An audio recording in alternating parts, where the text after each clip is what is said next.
Si tu as ou tu envisages une de ces races de chiens, l'assurance sera plus chère. Mais c'est aussi pile sur ces profils qu'elle a le plus d'intérêt. Parce que certaines races cumulent des risques de soucis de santé, et donc des factures véto qui peuvent monter très vite. Je te fais un top 10 clair et surtout, quoi vérifier sur ton contrat pour éviter les mauvaises surprises. En numéro 10, le berger allemand. Gros chien athlétique, mais souvent concerné par des problèmes articulaires, hanches, coudes, et parfois des soucis digestifs et dermatologiques.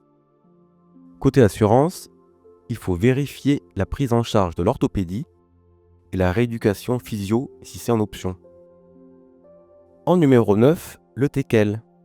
C'est le candidat typique aux soucis de dos, comme les hernies par exemple, qui peuvent mener à de l'imagerie avancée et parfois de la chirurgie plus rééducation.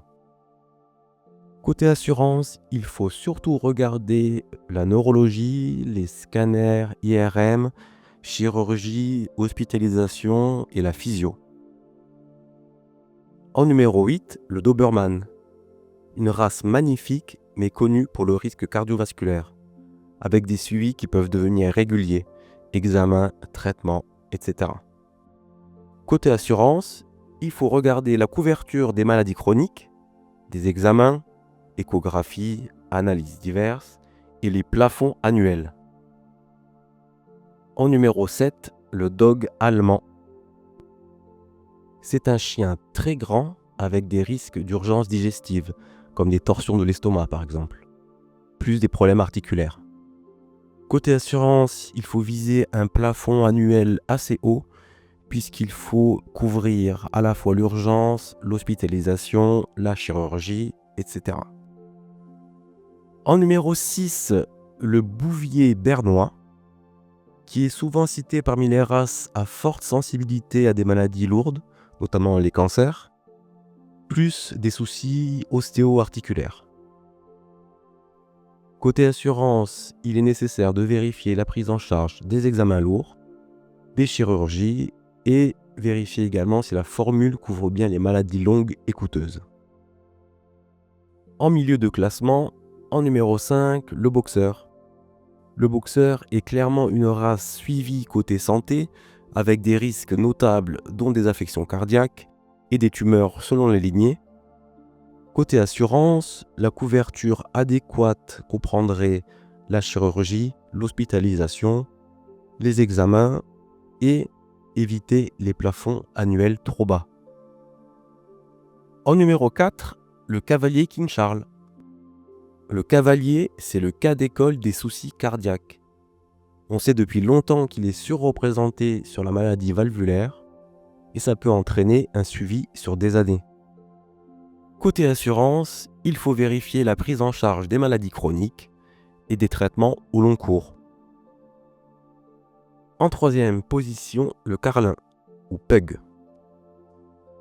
Le carlin est particulièrement concerné par les problèmes respiratoires, ainsi que par les soucis oculaires et dermatologiques. Côté assurance, il faut bien vérifier la couverture des soins respiratoires et ORL. Faites également attention aux exclusions liées à la race. En numéro 2, le bulldog anglais. Là, on est vraiment sur une race où la conformation pèse lourd. Respiration, peau, plis, orthopédie. Côté assurance, il faut une formule qui encaisse les soins répétés, parfois la chirurgie, avec un plafond annuel confortable.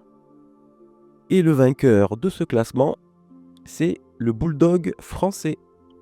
Une grande majorité des bulldogs français présentent au moins un trouble sur une année, avec des soucis fréquents comme des otites, des problèmes digestifs, des conjonctivites, des dermatites de plis, bref, des prédispositions par rapport aux autres chiens. C'est typiquement le profil où l'assurance a le plus de sens. Il faut que la couverture comprenne les accidents, les maladies, la gestion des troubles chroniques et faire très attention aux délais de carence et aux exclusions. En conclusion, si vous avez une de ces races, L'idéal est d'assurer votre chien au plus tôt. Sinon, tout devient préexistant. Vérifiez sur le contrat assurance la prise en charge des problèmes héréditaires. Bien comparer le plafond annuel, la franchise et les taux.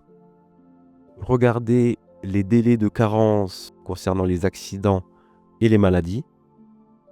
Et pour finir, vérifiez les postes clés. L'imagerie, la chirurgie, l'hospitalisation, les spécialistes, les soins chroniques.